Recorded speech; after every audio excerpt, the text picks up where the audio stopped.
Hello everyone, my name is PKVO, and this is intended to be the first of many videos on my new YouTube channel.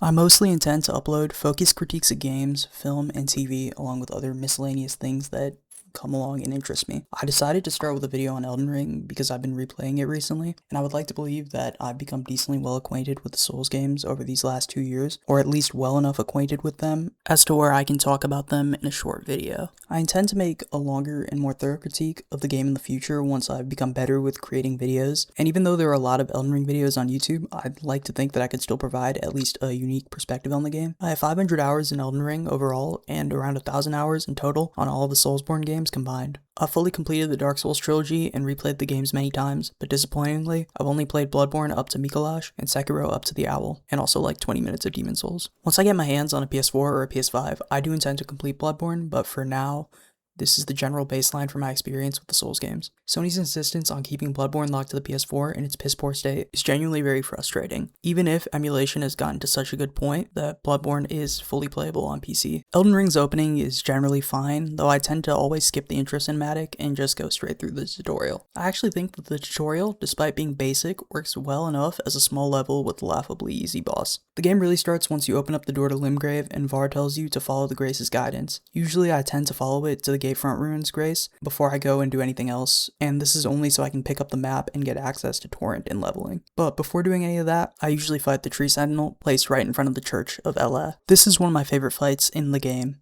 I'm not the biggest fan of the fight taking place in an open arena with generally dodgy terrain and shrubbery that obscures your vision, and I'm also not a huge fan of the Tree Sentinel's design, but from purely a moveset standpoint, I think that the Tree Sentinel is one of the best in the game. I fought this guy so much that I practically have his moveset downloaded into my brain. Going from heavily struggling with the Tree Sentinel on your first playthrough to being able to easily dispatch him on subsequent playthroughs is the kind of mastery and improvement that the Soulsborne games tend to promote with their difficulty, and it works to make you as the player feel empowered. On that note, Elden Ring's bosses sadly end up being both a strength and a weakness for the game. Elden Ring has some great fights, but overall it's mostly filled with middling bosses that you're too overleveled for. Not to mention that most of the designs in this game are a lot blander than the other games, though this is more of a personal issue for me rather than an actual issue with the game. The Dark Souls games and their boss rosters happen to make up some of my favorite bosses of all time. Dark Souls 1 has Artorias, along with Ornstein and Smough. Dark Souls 2 has Suralan, the Burnt Ivory King, and the Pursuer, and Dark Souls 3 has the Abyss Watchers, Soul of Cinder, Slave Knight Gale, Midir, Dragon Slayer Armor, Lothric and Lorien, Nameless King, Sister Fried,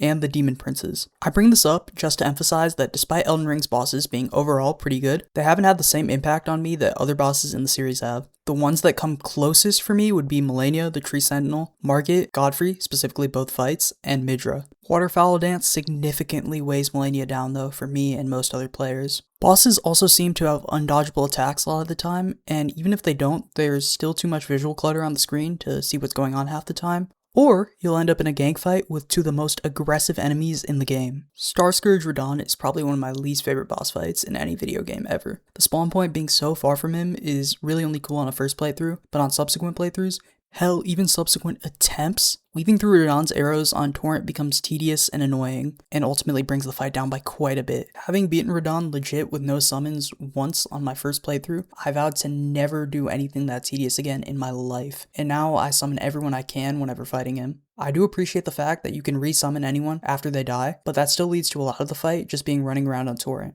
Radahn's moveset itself isn't the worst thing in the world, but paired with how big he is and how hard he is to see, along with his speed, gravity projectiles, and general effects, this all works together to make him an insanely frustrating and flawed fight. And I wouldn't have as big of an issue with this fight if Mimic Tear wasn't locked behind it. Mimic Tear is easily one of the best spear dashes in the game, and does wonders for anyone struggling with it. It's widely considered one of the go-to strategies for many bosses in the game, and locking it behind such a poorly made and difficult boss makes the game infinitely harder for anyone who is struggling.